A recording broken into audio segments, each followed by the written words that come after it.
Bonjour à tous, j'espère que vous allez bien. Alors aujourd'hui, je vous propose une recette de barrer ou crêpes à mille trous.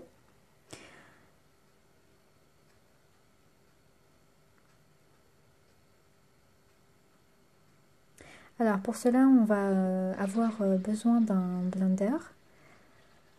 Alors je vais mettre à peu près 1 litre d'eau tiède. Ensuite, là je vais verser une mesure de semoule moyenne. Et ensuite, je vais rajouter à peu près une demi-mesure de semoule moyenne. Je rajoute un œuf, un sachet de levure chimique, une cuillère à soupe rase de levure boulangère. Donc prenez cette marque-là. Alors là, j'ai mixé. Donc là, je vous montre l'aspect après avoir mixé à peu près 10 minutes. Et là, je vais laisser reposer à peu près 10 minutes. Ensuite, je vais remettre à mixer. Et là, voilà. On a vraiment une texture épaisse. Donc là, je le renverse dans un récipient. Et je vais façonner mes barrels. Alors, je vais vous donner un conseil. C'est quand vous allez verser votre pâte dans votre crêpe, il ne va pas falloir faire le même mouvement qu'une crêpe, par exemple une crêpe Suzette.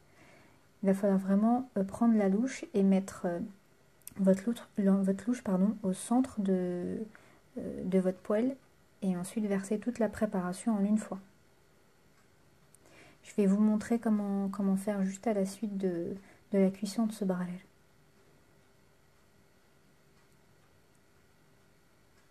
Donc vous voyez vraiment tous les trous qui se forment. Et là, c'est un barrel réussi.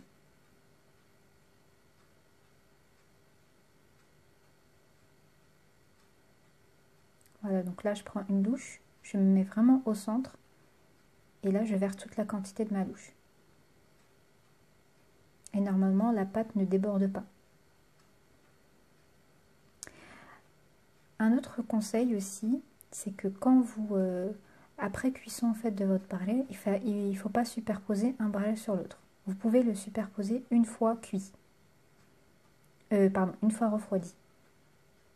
Une fois refroidi, vous pouvez mettre votre barrel l'un au-dessus de l'autre.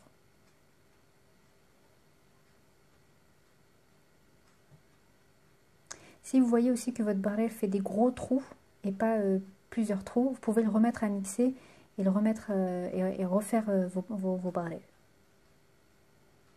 Alors voilà, une fois avoir tout terminé, c'est hyper, vous voyez, hein, c'est hyper léger, c'est pas non plus très léger comme les barrels à la farine. Hein.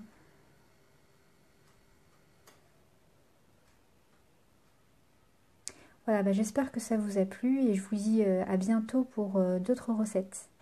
Merci, au revoir.